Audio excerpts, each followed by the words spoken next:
Franchise tag season is upon us. Who could get the franchise tag, and what's the deal with it? We're breaking that down for you today on the Locked On NFL Scouting Podcast.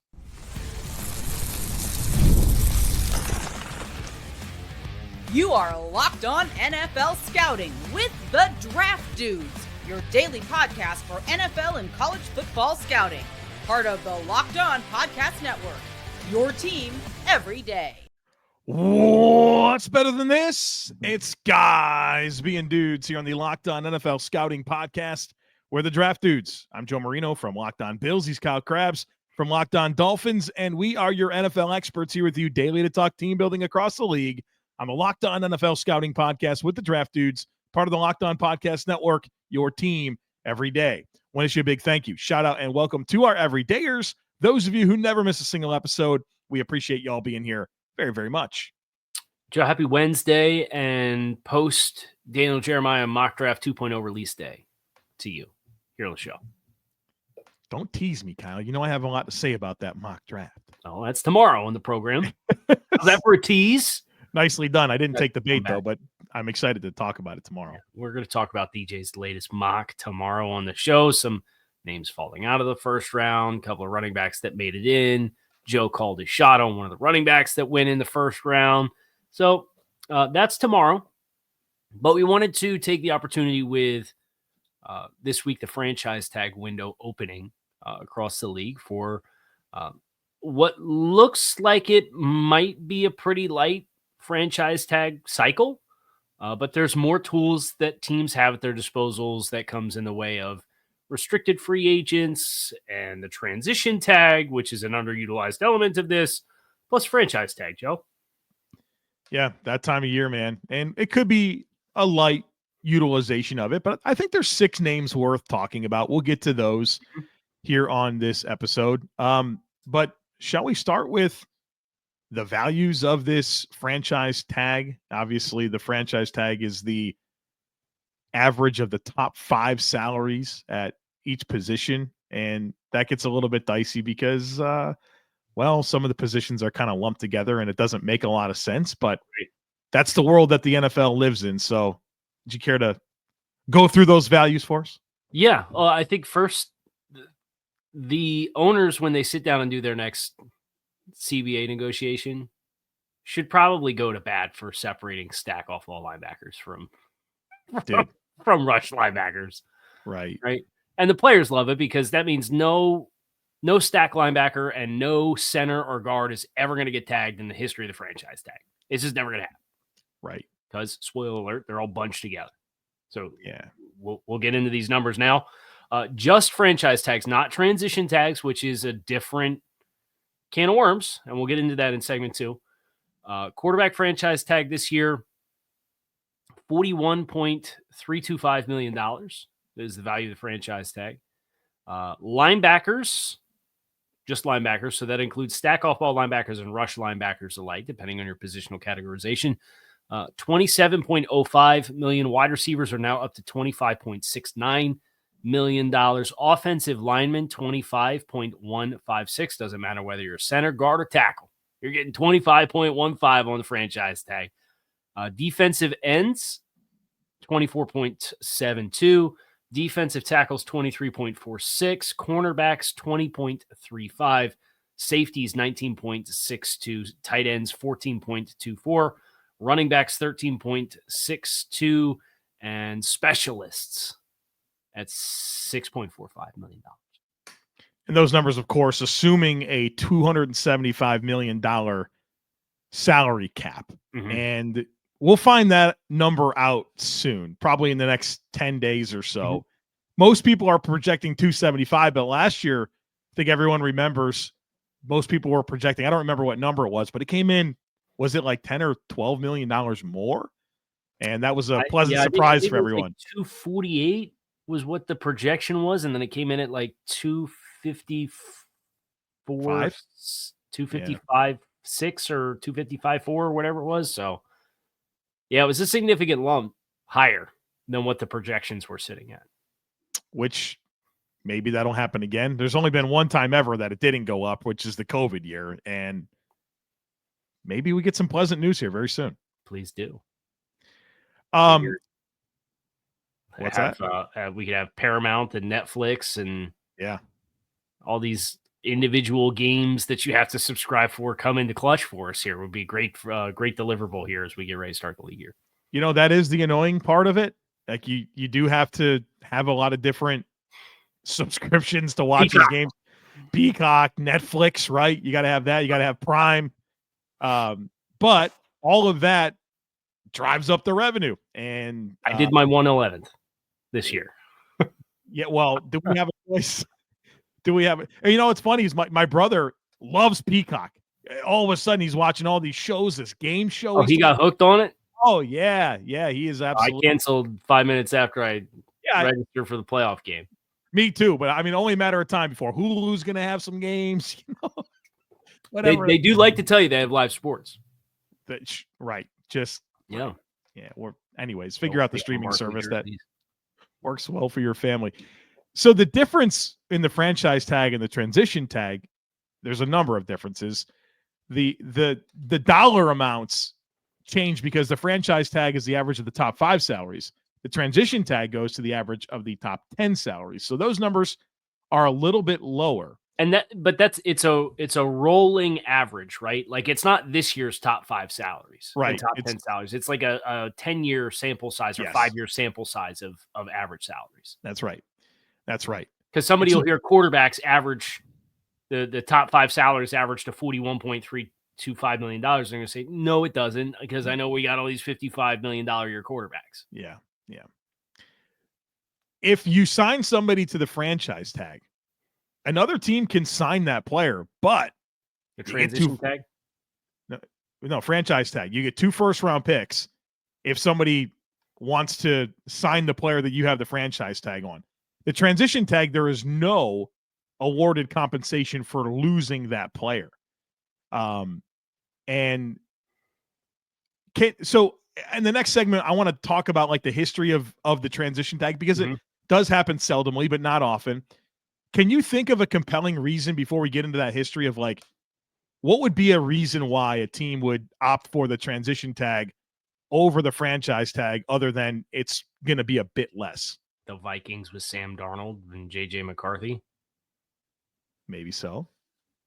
I mean, that's one that it's like, yeah, we'd like to keep you, and financially, fiscally, we can, but we're not going to agree to a long-term deal. I mean, you going to split hairs over $6 million for 35 versus 41 for the sake of giving up any compensation back? Yeah. So maybe like Brock Purdy.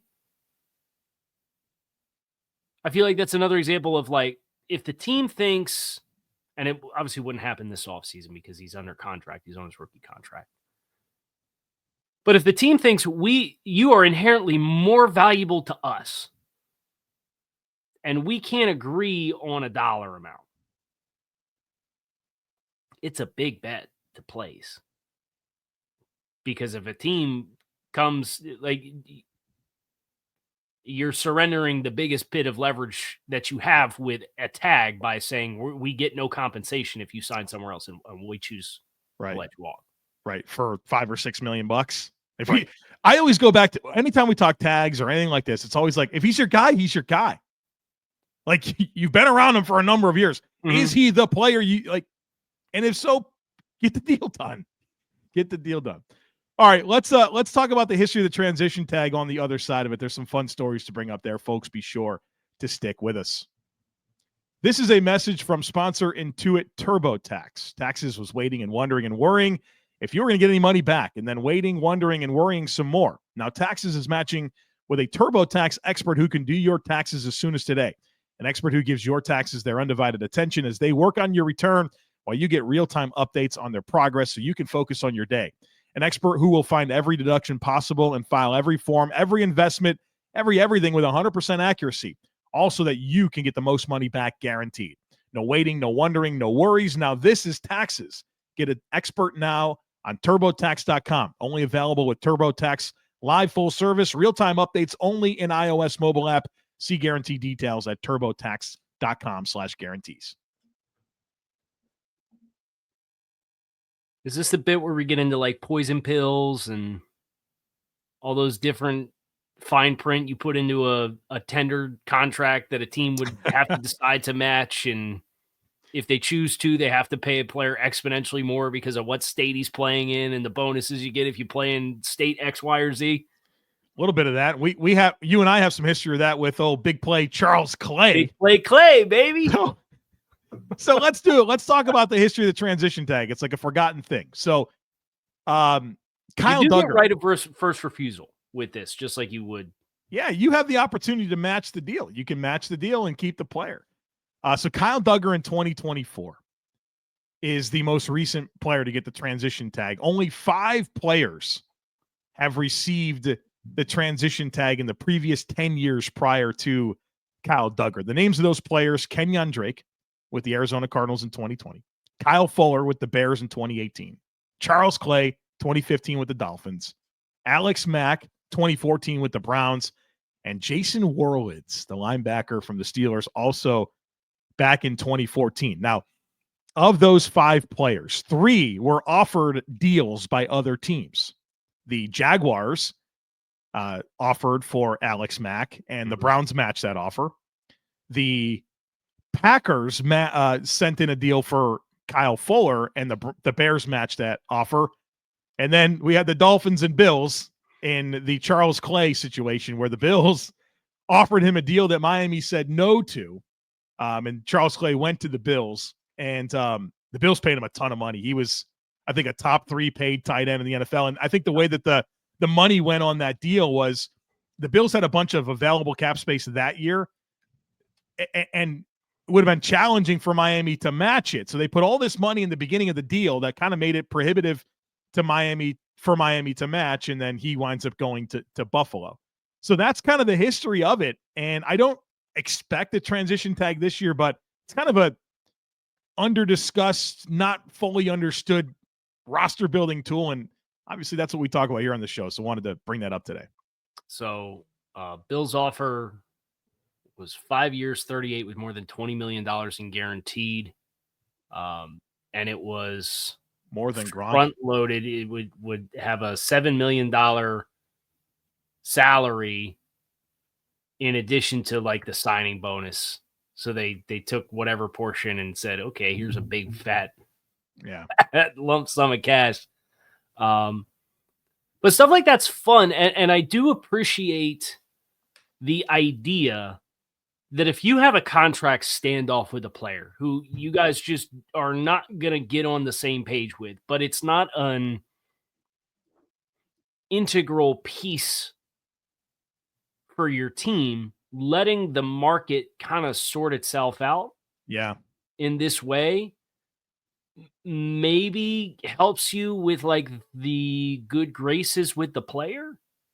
I think that's part of this where the franchise tag, it's so rigid and frowned upon, and at least with a transition tag, there's an understanding that like there's some incentive for the rest of the league to play ball and negotiate with you to try to decide what your market value is. And then like the player still has an avenue that's beneficial versus the franchise tag.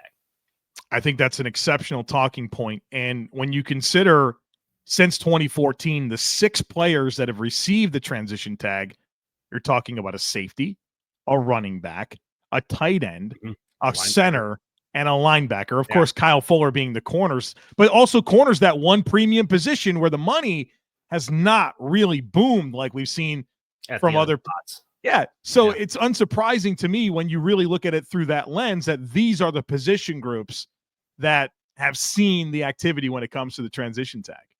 Yeah. And, you have some balance of teams retaining a player and teams electing not to match an offer sheet from another team.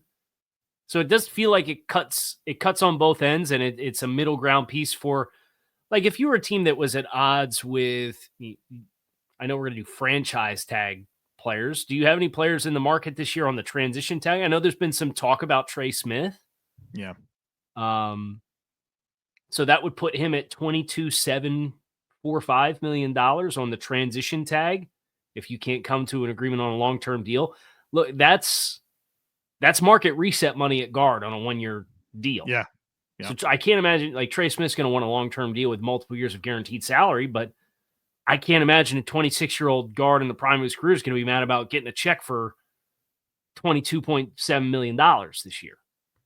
Yeah. And Kyle, I think what really makes it hard for me with the transition tag in particular is that if you're willing to put that tag on them, you're willing to pay them that much money, a hard number against your cap for the coming season, that'd be difficult to then lose that player and not necessarily like plan for it. Because these are good players that would get the tag and you would be counting on them. And you'd have that opportunity to match or not, but obviously it can be structured in a way that makes it very, very difficult. Yeah. It'd be tough, man. If you're the Chiefs and you're sitting there like Trey Smith's, we just got to figure out the deal. We wanted the transition tag, buy her some time. We'll be able to assess the market on both sides. And then all of a sudden it's like, man, we can't do it. And now you're looking for a right guard. That's where it gets hard for me. What about Philadelphia with Milton Williams? Yeah, I think that's a perfect example of where it would make sense. And even Dallas with the Odigizua, I think you can lump into that conversation. Yeah. Well, and I think Dallas has a little bit more pressure because they don't have the depth. Right. Like at least Philly's got Jalen Carter, Jordan Davis. They've got guys at end. And I know who's that? Aromo, was it the Texas player you want? Ojomo, yeah. Yeah, it's a good player. Ojomo. Yeah. So like they have depth, but the way that they do their debt to cash and cap ratio, maybe they could afford a 1-year bridge for Milton Williams if they really wanted to bring it back on a transition tag. And I think the other side of the coin here is depending on what your free agency plan is, you might be staving off getting compensation in the way of a compensatory pick. Like that's where a lot of these offseason layers and tools and the finer print of the CBA and the mechanics of how things work. Would you rather keep Milton Williams for a year? Or if you're going to be pretty light in free agency and you're going to lean on the draft and retaining your own guys, would you rather let him sign somewhere else for $17 million and get a compensatory $4 the following year for 2026 to let him walk versus keeping him on a 1-year lump sum on a high dollar amount and then maybe falls off and he doesn't, you know what I mean? It's like, you got to weigh all that out as far as risks and rewards of all of these tools and all the possible avenues of a player transaction and the domino effect that falls behind it, depending on the manner in which they leave your team. Because if you sign him to the transition tag and he signs to somebody else, now you're not getting any compensation. Yeah. Yeah. All right. Want to get specific? Let's talk players on the other side of it. I got at least 6 names to bring up. We'll do that here next, folks. Be sure to stick with us.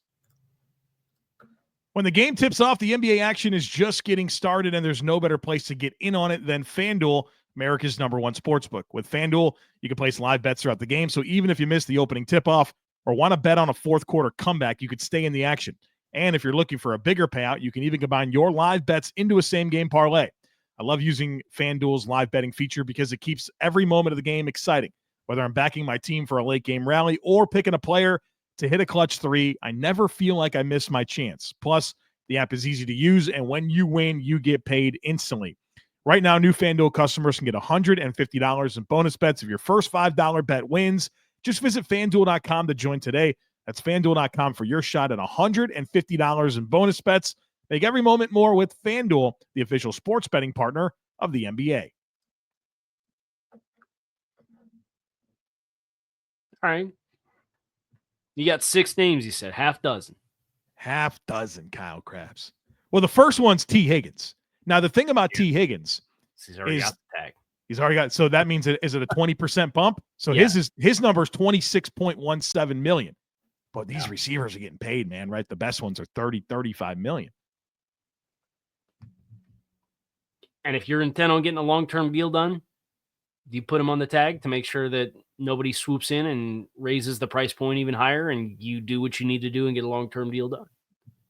But I think the fact that they're willing to put a second tag on him with Joe Burrow's public campaigning is this is a very likely player to get the tag done unless they get a deal done long-term first.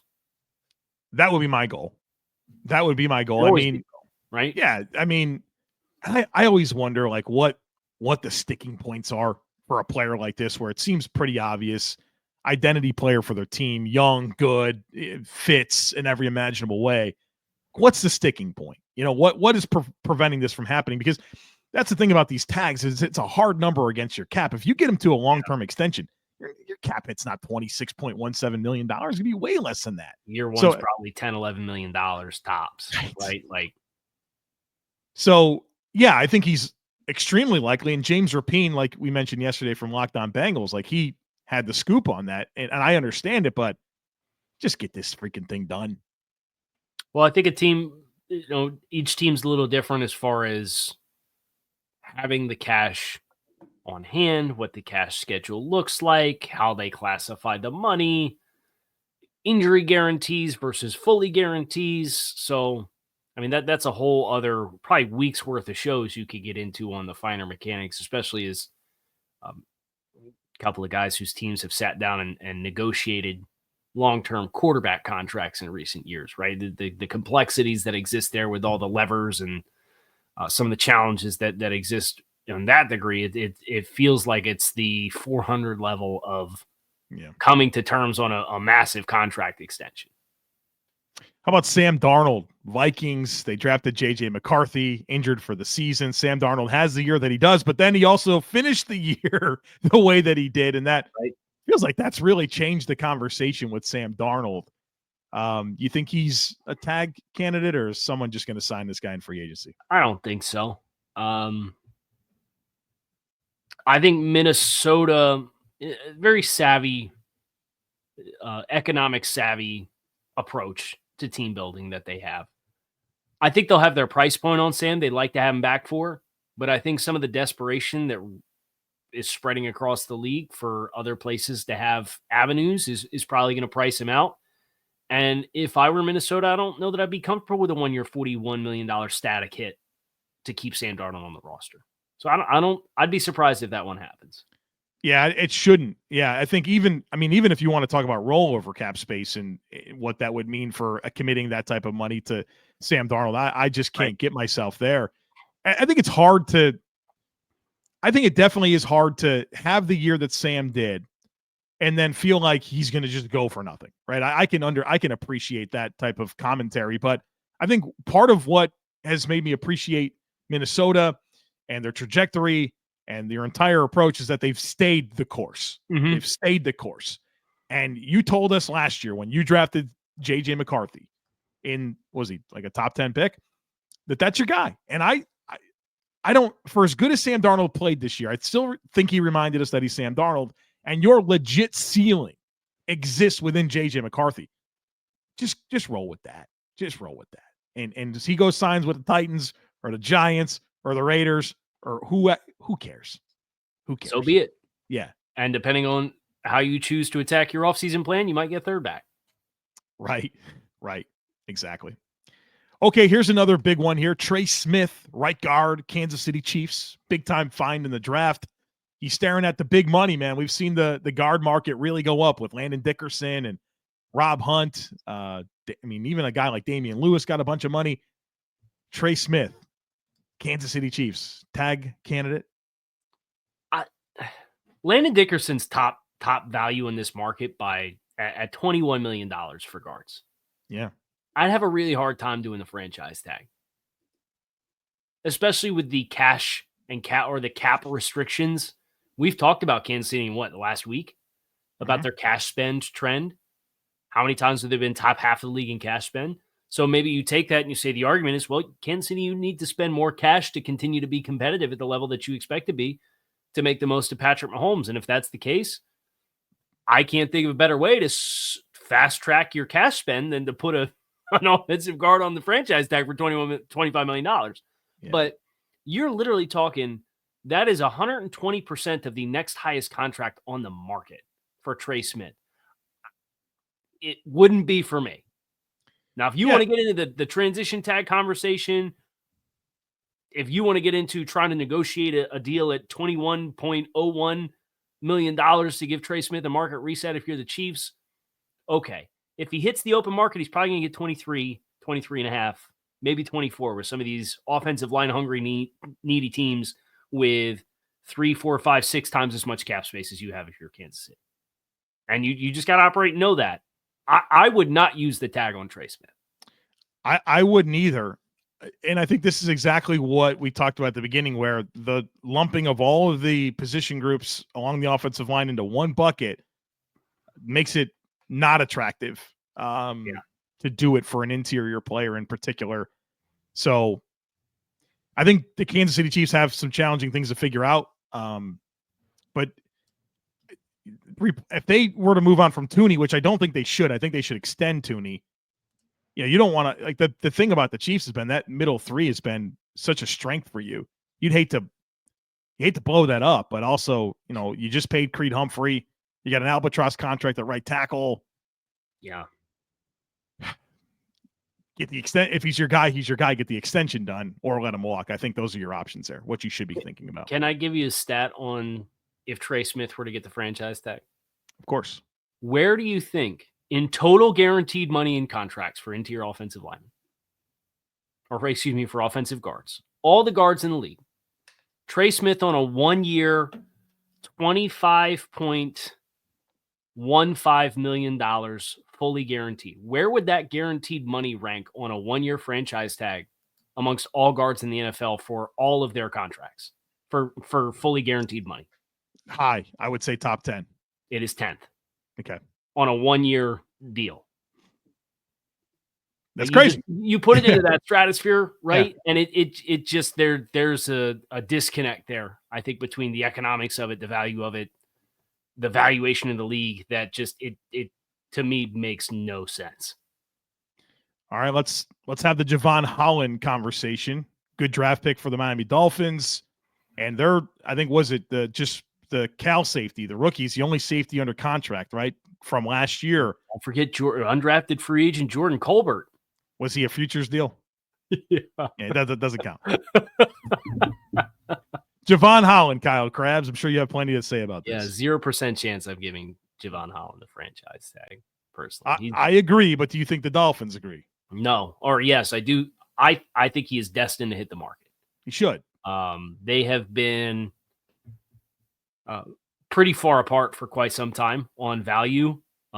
Miami, it's less intense as what it was last year with the Christian Wilkins standoff. But there was I remember even as recently as the combine, there was buzz that the Dolphins were going to tag Wilkins. But with what they had at their disposal, they started last year $40 million deficit against the cap, did a bunch of restructures, trimmed a little bit of fat off the roster. They got up to $15, $16, $17 million in cap space. It's like you would have had to completely empty the tank and get a quarterback contract extension done with Tua Tagovailoa because he was on his 5th-year option at $23.4 million just to have the cap space to tag Christian Wilkins last year. So it made it very unfeasible we don't want to sit out the entire first and second wave of free agency waiting to get contract extensions done with Tua and potentially Christian Wilkins, because that's what happened at Dallas. Right? Without having a franchise tag standoff on their hands, they had the Dak Prescott contract that was such an albatross, it prevented them from signing anybody in free agency. Right. It's not that extreme this year, but unless the Dolphins are going to restructure and keep Teron Armstead, and they're going to restructure and keep Bradley Chubb, and they're going to restructure Tua Tagovailoa's salary and push all that out, you're probably looking at getting to $28 to $32 million in cap space, and to use half of it on Javon Holland as a player who has not played his best football the last 2 years. He was, quite frankly, not good for the vast majority of this year. He's made very little impact plays in coverage.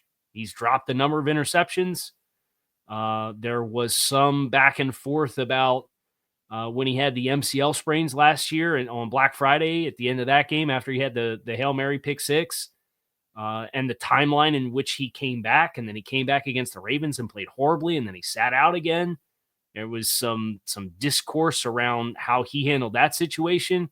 It's just been a very bumpy 2 years, and I think it's probably past the point of the Dolphins strong-arming keeping him on the roster for another year. That's where I'm at with this. Is I just don't think Javon Holland's the caliber of player that warrants the price tag. I mean, all the stuff you mentioned is 100% true with, all the other frustrating decisions. thing is he has the potential to be. Well, yeah, and that's the thing is those first 2 seasons, man, like Javon Holland was on a path. I really, really liked how he was performing. And then the last 2 years have been the last 2 years. And talk about not striking while the iron's hot.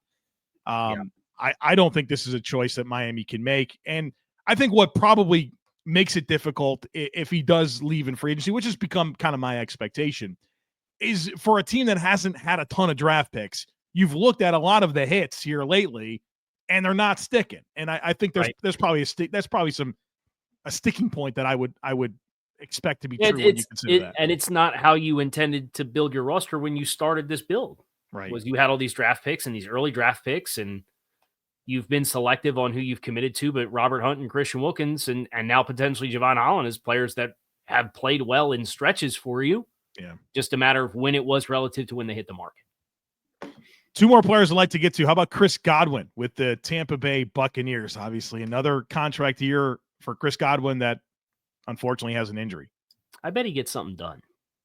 You think he sticks? Yeah. Even with Jalen McMillan? Tampa's very good at that.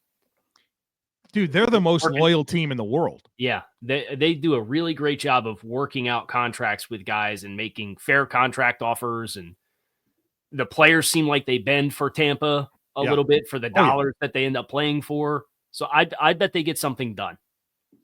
I think I did some research on this where, like, the Buccaneers have, like, the longest history of players that have been on their team for, like, more than 10 years. Yeah. Like Levante David, whatever, that just can't leave. Even like William Golston, he's been on that team since 2013, guy. Yeah. 2013. Like there's a lot of players that they just stay there. They just stay there. So I think you're probably right about that. I said I had a 6th name. This is one nobody's talking about. How about Eddie Pineiro, the kicker for the Carolina Panthers? Been a good kicker for him. Now this is it's just like it was the number $6.5 million or something like that. Yeah, $6.5 million. That's 3x what he was making on his last contract on an APY basis. Right, he's been good. I mean, you want to mess around with? You got a good kicker, man. You want to mess with that? You don't have to talk me into it. We've had the discourse about what you'd give for a great kicker for quite some time. Now, the name has changed. Now it's Brandon Aubrey is that kicker for me that I'd be willing to risk a little something to get Brandon Aubrey on my football team, right? Like he's got absolute hose for a leg. But no, I would simply offer Eddie Pineiro a 50% raise and pay him half as much as what the franchise tag would necessitate. Yeah, it's probably reasonable. But I had to throw something else in there. No, I appreciate it. Yeah, it's the off the beaten path extra name. Yeah. And then we got some guys with transition tags that we had in segment 2. So, close to 10 names total that we were brought up here for some of these tools. It's good stuff. Anything else? I'm good.